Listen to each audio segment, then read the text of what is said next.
Hello, I'm Jared Nelson, and welcome to Pros and Cons, the show where we take you through the risks and opportunities behind the trending ideas in the market. While many countries are slowly opening up these days, international traveling is still a sticky matter. Apart from airfares and visa, travelers will have to deal with vaccination proof, COVID tests, and quarantine procedures. And a lot of these measures vary from country to country. Sometimes governments can even spring quarantine surprises on travelers when a cluster of COVID cases are detected. No wonder investors are still taking a dim view of airline stocks, such as American Airlines. International travel is unlikely to rebound to pre-pandemic levels anytime soon. However, some travel-related sectors are doing surprisingly well, one of which is hotels. Look at the Dow Jones Hotels Index. It rose to new cyclical highs over the past 4 consecutive weeks. It is rising like a growth sector, and we find this diverging performance against the airline sector interesting. Are investors betting on revenge travel in the next few months? Or are investors looking at a more permanent staycation that will more than replace the drop in international traveling? Take Marriott International, one of the largest hotel stocks in the world. The $52 billion hotel group broke out to new cyclical highs last week. Hilton Hotels, the second largest hotel stock by market cap, is soaring to record levels. Hyatt Hotels is testing the pre-pandemic peak at $90. Meanwhile, the UK-based International Hotels Group, owner of Crowne Plaza and Holiday Inn brands, is rallying towards its 52-week highs. For the hotels, it appears that the pandemic is truly over. The market is pricing in a very bright 2022 for the sector. So, should we follow the trend and buy hotel stocks now? What are the bullish points? First, strong price action here is already doing the heavy lifting for us.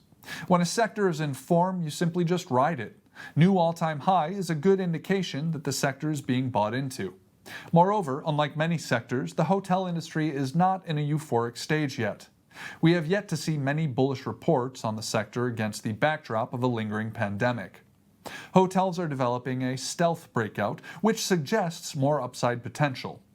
The second point worth noting is that these hotel operators are actually expanding, instead of just trying to survive the pandemic winter. Hyatt recently bought Apple Leisure Group, owner of the Zoetree and Sunscape resort brands, for $2.7 billion. International Hotels Group intends to roll out almost 100,000 rooms across the globe in the next few years. Hilton is expanding aggressively in China, while Marriott is increasing its presence in South Asia. All these actions suggest leading hotel groups are playing offense to grow earnings. Growth is what investors are chasing these days, not value. Arguably, pessimists may think these bull points are unsustainable. First, the full reopening of the global economy may delay into late 2022 or 2023, with negative effects on the hospitality industry. While the U.S. will be easing entry rules on November 8th, many countries are still implementing stringent entry conditions. Second, the stock market will have to contend with the looming taper by the Fed. According to some reports, the U.S. Central Bank may start to withdraw its accommodative pandemic measures next month. A weaker stock market is a real possibility. The third point is even more serious, that the pandemic has altered traveling habits irrevocably. No longer will companies require executives to make frequent business trips when Zoom meetings are sufficient. As such, the demand for business hotels may be in a secular decline. In summary, there are pros and cons in buying hotel stocks right now. However, the market is ignoring the bearish arguments and focusing on the possibility of some revenge travel post-pandemic. A beneficiary of this trend is the hotel sector.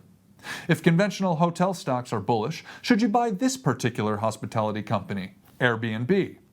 The company was listed last December with great fanfare. Prices surged in the first few weeks to $220, but have been staying below this high ever since. Although Airbnb is trading at 25% below its peak, the company is still worth a mammoth $100 billion, which is twice the size of Marriott, so no great value here. In that size category, Booking Holdings looks better, as prices just closed last week at new all-time highs. Of course, in buying any stock, proper risk management is required. That's all we have time for this week. To find out more about our Trackstar IQ data, sign up to our free newsletter at investingchannel.com/Trackstar.